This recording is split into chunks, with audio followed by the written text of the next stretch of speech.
জুলাই গণ অভ্যুত্থানে সাভারের আশুলিয়ায় ৬ জনকে হত্যা এবং তাদের লাশ পোড়ানোর ঘটনায় মানবতাবিরোধী অপরাধে দোষী সাব্যস্ত করে সাবেক সংসদ সদস্য সাইফুল ইসলাম সহ ৬ আসামিকে মৃত্যুদণ্ড দিয়েছে আন্তর্জাতিক অপরাধ ট্রাইব্যুনাল।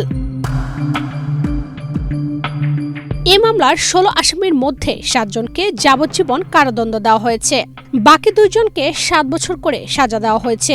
অন্যদিকে আসামিদের মধ্যে এসআই শেখ আফজালুল হক এ মামলায় রাজসাক্ষী হয় তাকে ক্ষমা করেছে ট্রাইব্যুনাল। ৫ ফেব্রুয়ারি বৃহস্পতিবার বিচারপতি নজরুল ইসলাম চৌধুরীর নেতৃত্বাধীন ৩ সদস্যের ট্রাইব্যুনাল ২ এ রায় ঘোষণা করেন। একমাত্র স্মার্ট সিটি বসুন্ধরা, আধুনিকতায় এক ধাপ এগিয়ে।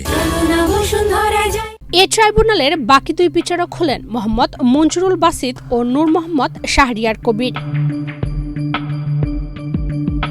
মামলার অভিযোগে বলা হয়েছে ২০২৪ সালের ৫ অগাস্ট গণ অভ্যুত্থানে শেখ হাসিনা সরকারের পতনের দিন বিকেলে সাভারের আশুলিয়া থানার সামনে পুলিশ আন্দোলনকারীদের লক্ষ্য করে গুলি চালায়। এ সময় সাজ্জাদ হোসেন আল সবুর, তানজিল মাহমুদ সুজয়, বাজুদ বুস্তামি, আবুল হোসেন, ওমর ফারুক ও মোহাম্মদ শাহাবুল ইসলাম নিহত হন।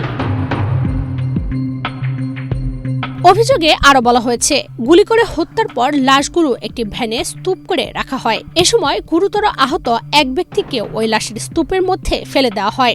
এরপর ভ্যানটিতে পেট্রোল ছড়িয়ে আগুন ধরিয়ে দেওয়া হয়। এ ঘটনায় ২০২৪ সালের ১১ সেপ্টেম্বর মানবতাবিরোধী অপরাধের অভিযোগ দায়ের করা হয় আন্তর্জাতিক অপরাধ ট্রাইব্যুনালে।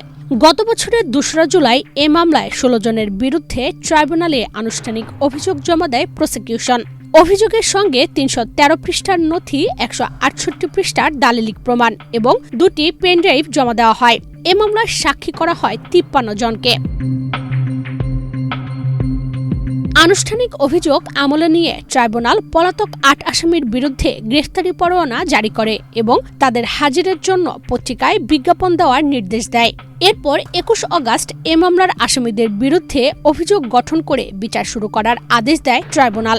আদালতে উপস্থিত ৮ আসামির ৭ জনই নিজেদের নির্দেশ দাবি করেন, তবে দোষ স্বীকার করেন এসআই শেখ আফজালুল হক। রাজসাক্ষী হয়ে পরে জবানবন্দি দেন তিনি। গত ১৪ ও ১৫ জানুয়ারি প্রসিকিউশনের পক্ষে প্রসিকিউটর মিজানুল ইসলাম ও চিফ প্রসিকিউটর তাজুল ইসলাম যুক্তিতর্ক উপস্থাপন করেন। এরপর আসামিপক্ষের নিযুক্ত ও রাষ্ট্রনিযুক্ত আইনজীবীরা পাল্টা যুক্তি তুলে ধরেন। এরই প্রেক্ষিতে আজ এর রায় ঘোষণা করা হয়েছে। যদিও রায়ের পর ফাঁসির দণ্ডপ্রাপ্ত আসামি সাবেক এসআই মালিক বলেছেন, মামলার তদন্তকারী কর্মকর্তাকে টাকা না দেওয়ায় তাকে দোষী সাব্যস্ত করা হয়েছে। যারা টাকা দিয়েছে তাদের সাজা দেওয়া হয়েছে ৭ বছর।